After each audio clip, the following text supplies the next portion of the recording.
Eu queria que você abrisse a tua Bíblia, livro de Atos dos Apóstolos, capítulo de número 26, verso 22 e 23. Paulo está diante do rei Agripa. O rei quer saber o porquê que ele está sendo preso, quais são as acusações, e no momento final do discurso dele, Atos 26, 22 e 23, ele diz o seguinte: mas, alcançando o socorro de Deus, permaneço até o dia de hoje, dando testemunho, tanto a pequenos como a grandes, nada dizendo senão o que os profetas e Moisés disseram haver de acontecer. Isso é, que o Cristo devia padecer e, sendo o primeiro da ressurreição dos mortos, anunciaria a luz ao povo e aos gentios. Isto é, que o Cristo devia padecer e, sendo o primeiro da ressurreição dos mortos, anunciaria a luz ao povo e aos gentios. Pai, vem falar conosco. Que a tua palavra seja vida e seja graça para as nossas vidas. Nós te pedimos que seja assim em nome de Jesus. Amém. Amém. Eu quero falar com você nessa noite sobre o verdadeiro sentido da Páscoa e o verdadeiro sentido da ressurreição de nosso Senhor e Salvador Jesus Cristo. E para isso, eu quero relembrar 3 passagens bíblicas que falam sobre a Páscoa e depois eu quero completar a mensagem falando sobre a ressurreição. A primeira passagem é a passagem conhecida de Êxodo, capítulo de número 12, do verso 1 ao verso 28. Eu não vou ler, mas nós conhecemos quando Deus fala com Moisés e pede que Moisés institua a Páscoa. É a 10ª praga, a morte dos primogênitos. Olha o contexto. A Páscoa surge no contexto da 10ª praga. No contexto em que Deus haveria de fazer justiça. Qual é a circunstância de Êxodo capítulo 12? Tensão, ou seja, ansiedade, pressa. Aquela Páscoa foi marcada por um momento em que o povo de Israel recebeu a orientação de Deus sobre a festa, mas eles não tiveram a alegria de saborear a Páscoa. Lembra como é que os pais tinham que celebrar a Páscoa? Lombo cingido, cajado na mão, pronto para partir, porque o anjo da morte haveria de passar à meia-noite e depois disso o povo sairia. Tanto é que o êxodo se deu de madrugada. O anjo da morte acabou de passar e eles saíram. A circunstância era uma circunstância de opressão. O faraó ainda tinha domínio sobre eles. E a Páscoa, ela foi celebrada com desconfiança. Porque se nas outras 9 pragas ele não deixou a gente sair, quem garante, Moisés, que na 10ª praga a gente vai sair? O que a gente aprende sobre isso, meu irmão, minha irmã? Talvez você esteja celebrando a Páscoa hoje também num clima de tensão. Você esteja com algum problema que te impede de saborear o verdadeiro sentido da Páscoa. Talvez o teu coração esteja tão aprisionado como o coração do povo hebreu.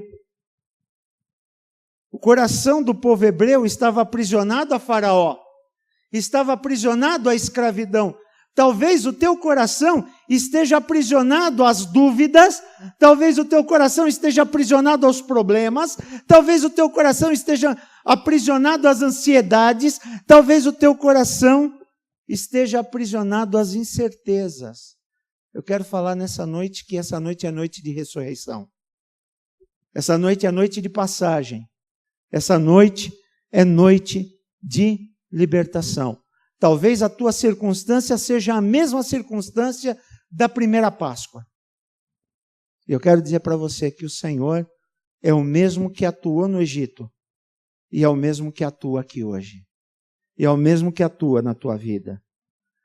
Mas aquela Páscoa tinha um propósito.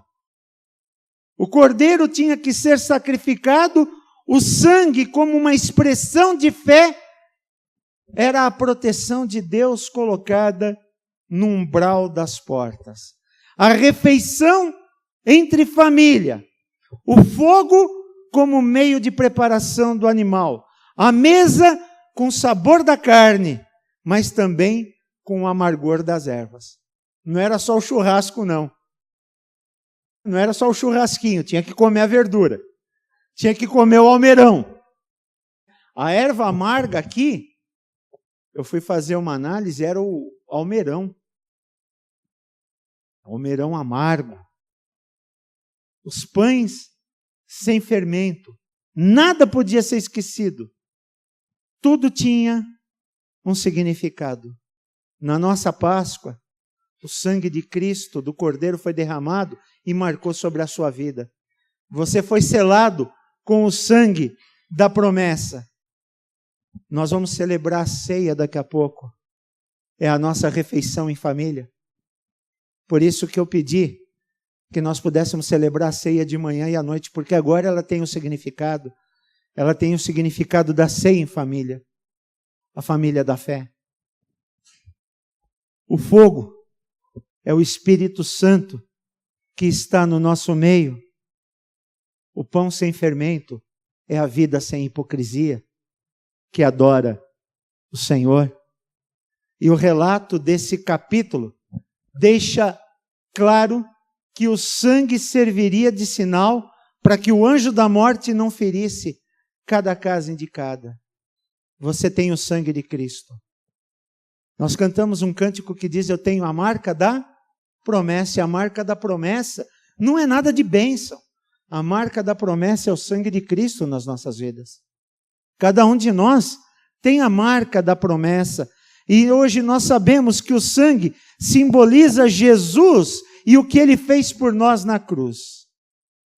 Mas, para as famílias hebreias da época do Êxodo, aquilo ainda não era claro. Louvado seja Deus, porque isso é claro para nós nos dias de hoje. Lá era só o começo do que Deus ensinaria ao longo dos séculos aos povos de Israel. E aí, nós vamos dar um salto na história de quase 600 anos, e nós vamos falar de uma segunda ceia, de uma segunda Páscoa, celebrada em 2 Crônicas, capítulo de número 30. Não vamos ler também, mas eu vou contar a história para você. Segundo livro de Crônicas, capítulo de número 30. 600 anos se passaram. É interessante. Deus levantou um profeta, Isaías. Deus levanta um rei. Isaías estava triste no capítulo 6, porque o rei Uzias havia falecido. Mas Deus levanta um rei tão piedoso e tão fiel, Ezequias. E 2 Crônicas, capítulo de número 30, nos fala de Ezequias. E Ezequias, ele vai contra a idolatria que tomava conta da cultura e da instabilidade política de Israel. De Judá, mais expressivamente. Ele começou a reinar em Judá com 25 anos e o seu reinado durou 29 anos, ou seja, ele morreu com 54 anos. E uma das iniciativas mais bonitas, Ezequias fez a Páscoa novamente ser celebrada em Judá. Você sabia que a Páscoa tinha sido esquecida de ser celebrada pelos judeus? Você sabia disso? Ou seja, aquilo que era a festa mais importante, E o Senhor disse que aquilo seria memorial para os filhos dos filhos. E eles deviam celebrar a Páscoa fantasiados. Cajado nas mãos, lombo cingido. E o filho haveria de perguntar: pai, por que o senhor está vestido desse jeito? Para lembrar o filho de que nós somos escravos e o Senhor nos libertou. Meus irmãos, eles perderam o sentido. Eles perderam a visão de Deus. E o relato do capítulo 30 deixa claro que o rei Ezequias fez um grande esforço para restaurar a Páscoa. E só que ele não quis restaurar a Páscoa só em Judá. Se você ler o capítulo de número 30, você vai ver que ele manda mensageiros ao reino do norte, em Israel, e ele pede que os mensageiros convidem a todos do reino do norte, de Samaria, e que eles venham, assim como a tribo que ficou antes do Jordão, a tribo de Manassés e de Efraim, que eles também venham, todos sentem juntos e todos possam celebrar a Páscoa. Olha só, Ezequias descobriu que a Páscoa era um momento de comunhão.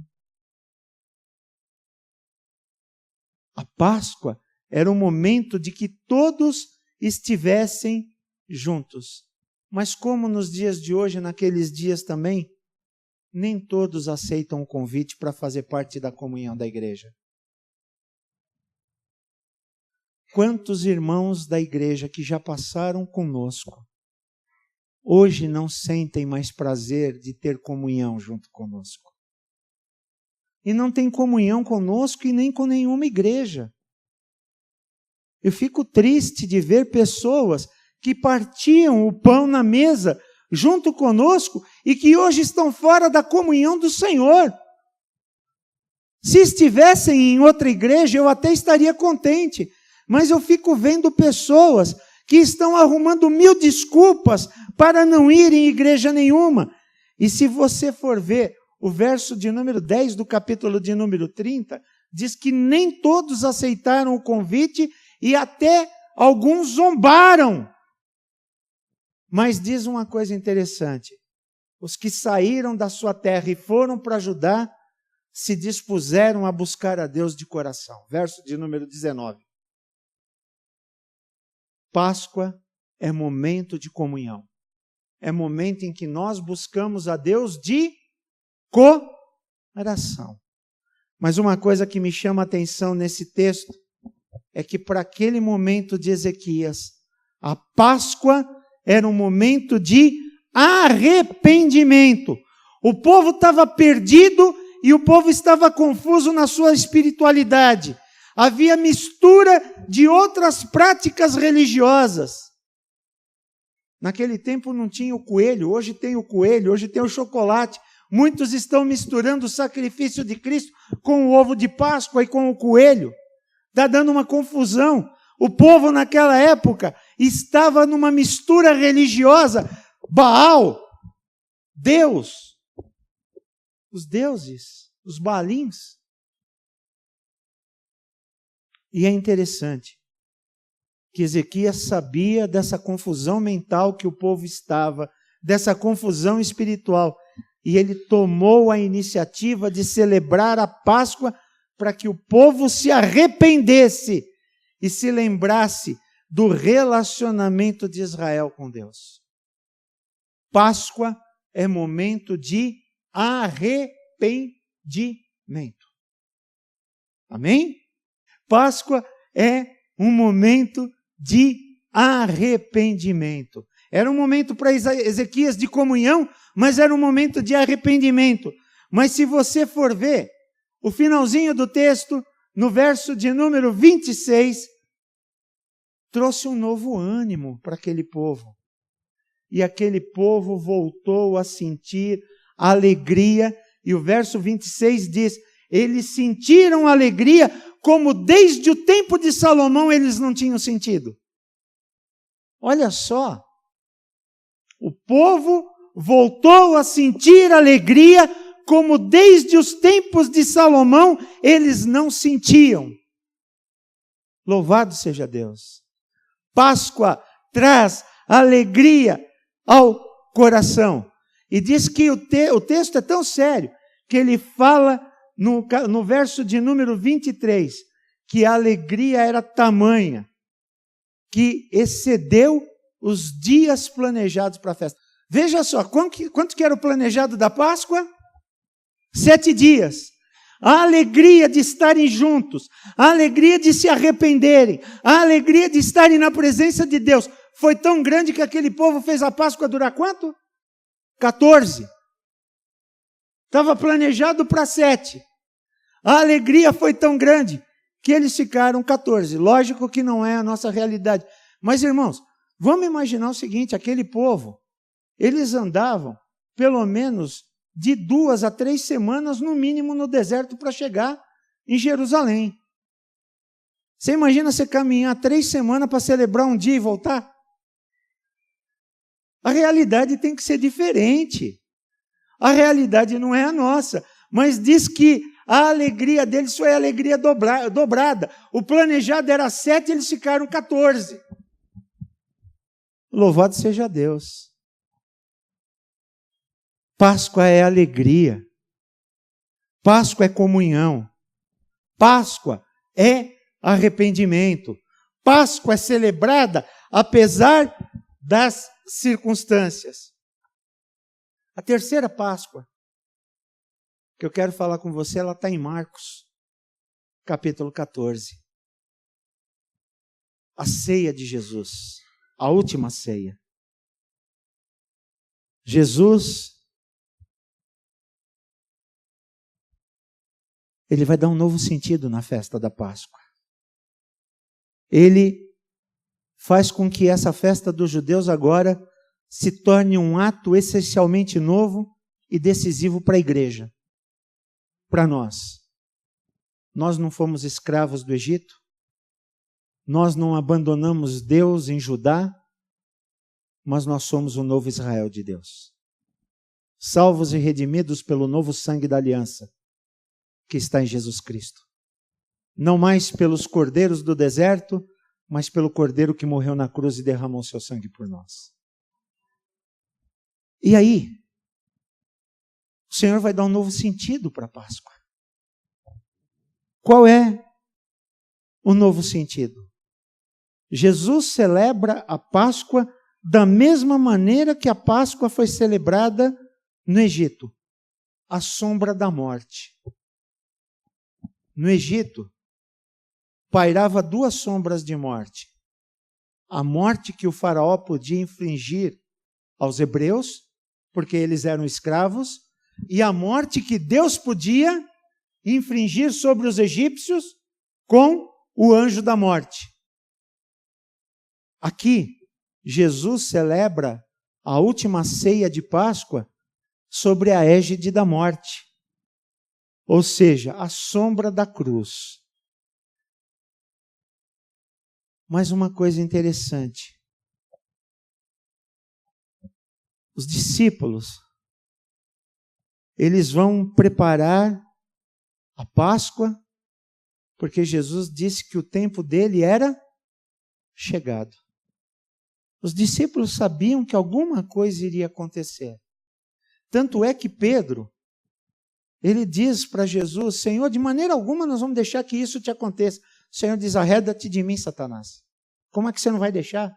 Você não sabe o que você está falando. Se eu não morrer, você não tem salvação. Eles sabiam que ali alguma coisa iria acontecer. Só que tem uma coisa. A primeira coisa que nós aprendemos na celebração da ceia da Páscoa de Jesus. O tempo presente está sob o controle de Deus.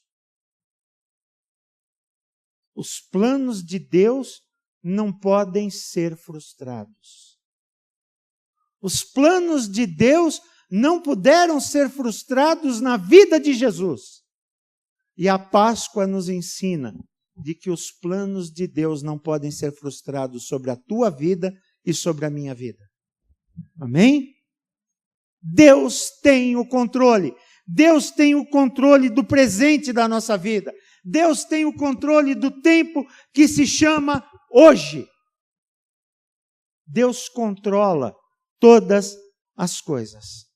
Marcos nos relata uma cerimônia simples, modesta, mas com um fato novo. Ao invés deles lembrarem da libertação do Egito, Jesus faz uma coisa interessante. Qual é o fato novo que Jesus introduz na ceia? Vamos ver se os irmãos são bons de Bíblia.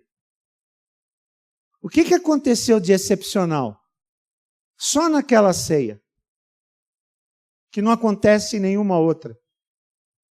Não acontece quando nós celebramos a nossa, mas só naquela ceia aconteceu.